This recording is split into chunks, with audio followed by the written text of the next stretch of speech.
TV 24 news ವಾಹಿನಿಗೆ ಸ್ವಾಗತ. ಜ್ಞಾನ ವಿಕಾಸಕ್ಕೆ ಸಹ ಪಠ್ಯ ಚಟುವಟಿಕೆಗಳು ಅತ್ಯಂತ ಸಹಕಾರಿಯಾಗಿದ್ದು, ಪಠ್ಯದ ಜೊತೆಗೆ ಪಠ್ಯೇತರ ಚಟುವಟಿಕೆಗಳಿಗೂ ಹೆಚ್ಚಿನ ಆದ್ಯತೆ ಕೊಡಬೇಕು ಅಂತ ಬಂಕಾಪುರ ಪುರಸಭೆಯ ಉಪಾಧ್ಯಕ್ಷ ಆಂಜನೇಯ ಗುಡಿಗೇರಿ ಅಭಿಪ್ರಾಯಪಟ್ಟಿದ್ದಾರೆ. ತಾಲೂಕಿನ ಬಂಕಾಪುರ ಪಟ್ಟಣದ ಕೀರ್ತಿ ಪ್ರೌಢಶಾಲೆಯಲ್ಲಿ ಶುಕ್ರವಾರ ಕರ್ನಾಟಕ ಕೀರ್ತಿ ವಿದ್ಯಾಸಂಸ್ಥೆ, ಕೀರ್ತಿ ಪ್ರೌಢಶಾಲೆ ಹಾಗೂ ಕೀರ್ತಿ ಪ್ರಾಥಮಿಕ ಶಾಲೆಯ ಸಂಯುಕ್ತ ಆಶ್ರಯದಲ್ಲಿ ಸಹಪಠ್ಯ ಚಟುವಟಿಕೆಗಳ ಪ್ರದರ್ಶನ, ವಿದ್ಯಾರ್ಥಿಗಳ ಬೀಳ್ಕೊಡುಗೆ ಹಾಗೂ ಸಾಂಸ್ಕೃತಿಕ ಕಾರ್ಯಕ್ರಮಗಳ ಅಂಗವಾಗಿ ಸುಗ್ಗಿ ಹಬ್ಬ ಕಾರ್ಯಕ್ರಮವನ್ನು ಉದ್ಘಾಟಿಸಿ ಅವರು ಮಾತನಾಡಿದರು. ಈ ಸಂದರ್ಭದಲ್ಲಿ ಮಾತನಾಡಿದ ಪುಟ್ಟರಾಜ ಗವಾಯಿಗಳ ಬ್ಯಾಂಕ್ ಅಧ್ಯಕ್ಷ ಹನುಮಂತಪ್ಪ ಯುವಿ, ಮಕ್ಕಳಿಗೆ ಮಹಾತ್ಮರು ಹಾಗೂ ಶಿವಶರಣೆಯರ ಚರಿತ್ರೆಗಳನ್ನು ತಿಳಿಸುವುದು ಅಗತ್ಯವಾಗಿದೆ. ಗಡಿ ಕಾಯುವ ಸೈನಿಕರು ಹಾಗೂ ದೇಶಕ್ಕೆ ಅನ್ನ ಕೊಡುವ ರೈತರ ಮಹತ್ವವನ್ನು ಮಕ್ಕಳಿಗೆ ತಿಳಿಸಬೇಕು. ಭವಿಷ್ಯದಲ್ಲಿ ಸದೃಢ ಸಮಾಜ ನಿರ್ಮಾಣವಾಗಲು ಮಕ್ಕಳಲ್ಲಿ ಆತ್ಮವಿಶ್ವಾಸ ಹಾಗೂ ಧೈರ್ಯವನ್ನ ಬೆಳೆಸುವ ಕಾರ್ಯ ನಡೆಯಬೇಕು ಅಂತ ಹೇಳಿದ್ದಾರೆ.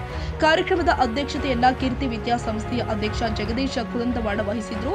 ಸಂಸ್ಥೆಯ ಕಾರ್ಯದರ್ಶಿ ಎಸ್ ಮುತ್ತುರಾಜ, ಕೀರ್ತಿ ಪ್ರೌಢಶಾಲೆಯ ಮುಖ್ಯ ಶಿಕ್ಷಕ ಎಂಬಿ ಉಂಕಿ, ಈರಣ್ಣ ಕುಲಕರ್ಣಿ, ಇರುತ್ತೆ ಪ್ರಾಚಾರ್ಯರು ಎಂಎನ್ ಮಲಾಡದ ಕೀರ್ತಿ ಪದವಿ ಪೂರ್ವ ಕಾಲೇಜಿನ ಪ್ರಾಚಾರ್ಯ ಆರ್ಎಸ್ ಕಾರಿಗೆ, ರೈತ ಮುಖಂಡರು ಆದ ದೇವೇಂದ್ರಪ್ಪ ಹಳವಳ್ಳಿ, ಶಂಭು ಕುರುಗೋಡಿ, ಮಹೇಶ ಕುರುಂದವಾಡ, ಬಸವರಾಜ ನಾರಾಯಣಪುರ ಸೇರಿ ಶಾಲೆಯ ಶಿಕ್ಷಕರು, ಶಿಕ್ಷಕಿಯರು, ವಿದ್ಯಾರ್ಥಿಗಳು ಹಾಗೂ ಬಂಕಾಪುರದ ಸಾರ್ವಜನಿಕರು ಉಪಸ್ಥಿತರಿದ್ದರು. Raviraj S Shiggaon, TV 24 news.